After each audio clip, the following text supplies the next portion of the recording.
રાજ્યમાં જ્યારે કરોડોના વિકાસના કામોના લોકાર્પણ માટે વડાપ્રધાનશ્રી આવી રહ્યા છીએ ત્યારે કોંગ્રેસ પક્ષ તરીકે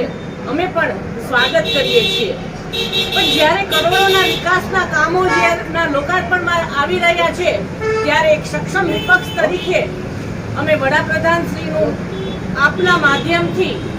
ધ્યાન પણ દોરવા માટે અહીંયા આવ્યા છીએ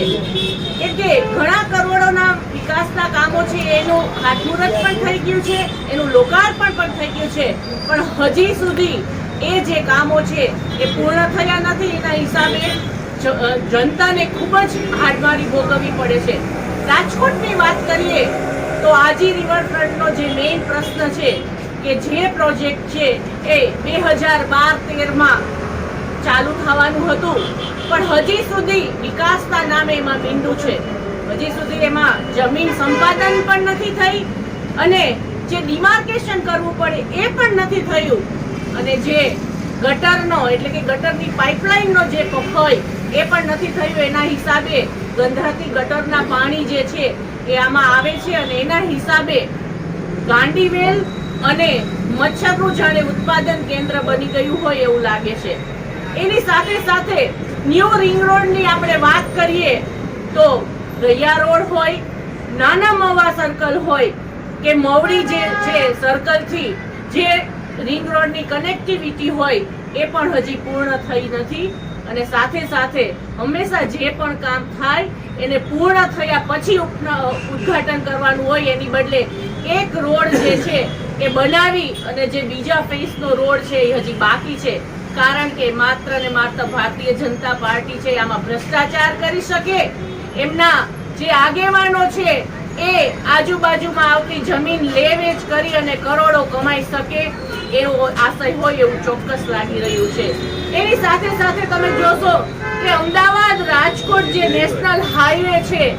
એનું કામ પણ છેલ્લા 2-3 વર્ષ ઉપરથી ડીલે ચાલી રહ્યું છે। એના કારણે કાલ જ તમે જોશો કે બામણ બોર પાસે 5 કિલોમીટર જેટલો ટ્રાફિક જે છે એ ટ્રાફિકની સમસ્યા થઈ હતી। સાથે સાથે એ રોડના કારણે ઘણા અકસ્માતો પણ થાય છે અને પ્રજાને ખૂબ જ તકલીફ જે છે એ પડે છે। એની સાથે સાથે તમે જોશો કે જે સિવિલ હોસ્પિટલ છે તો સિવિલ હોસ્પિટલમાં કાયમી જે સિવિલ સર્જન છે એની નિમણૂક બાકી છે, સાથે સાથે મેડિકલ કોલેજના ડીન છે એની પણ હજી નિમણૂક થઈ નથી અને તમે જોશો કે જીવન જરૂરી જે જીવન રક્ષક જે દવાઓ છે એની પણ હર હંમેશ સિવિલમાં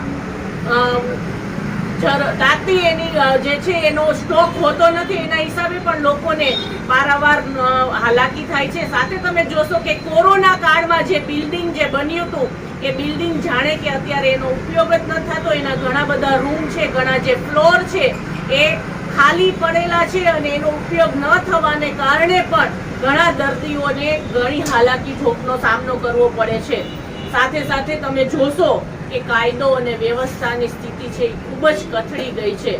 તમે જોશો કે ક્રિકેટ બુકીઓ અને શેર સટ્ટાના બુકીઓનું જાણે કે રાજકોટ છે એ હોટ ફેવરિટ બનતું જાય છે।